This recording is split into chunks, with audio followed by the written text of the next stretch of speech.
The best genetic risk tools don't work equally for everyone. The National Institutes of Health recently released the world's largest database of human genomes, a library of plus SAT-face information that experts say could launch a new era of personalized medicine.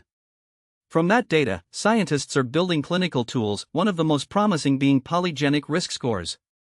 These scores add together hundreds of tiny genetic variations to estimate a person's likelihood of developing complex diseases such as heart disease or breast cancer, sometimes even from infancy. Right now, the biggest problem is that the models powering these scores were trained almost exclusively on European DNA.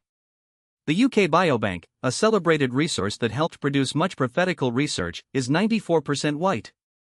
The Million Veteran Program is nearly 75% white. Even the All of Us initiative, which was designed to fix that imbalance, is still roughly half European. This matters because the risk predictions for many people of color can be no more accurate than a coin flip, and for some conditions the scores barely add any useful information. Emer Kenny, director of the Institute for Genomic Health at Mount Sinai and a lead investigator in a national consortium testing these scores, says the problem is real and urgent. She explains that polygenic risk scores work by totaling how many small genetic variants a person carries, variants that each nudge risk by a fraction.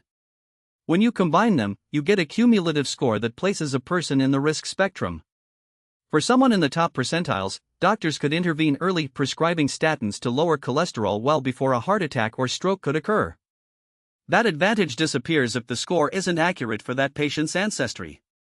Researchers are racing to close the gap. They're improving the models and are recruiting more diverse populations into each project. Yet another looming threat is the end of a major funding stream, the 21st Century Cures Act, which expires at the end of this fiscal year. If that money drops away, the All of Us program could lose momentum, and the push toward inclusive genomic data might stall. The stakes are high.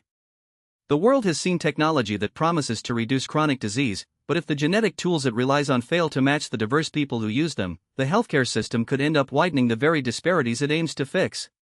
So we're at a crossroads. The science is extraordinary. Imagine knowing your risk for heart disease before you ever get a symptom. But we must ask, for whom does this science work? How can we build models that fairly serve everyone?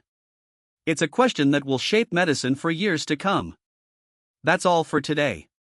Stay curious and keep listening as we track how genetics and equity intersect in the next frontier of healthcare.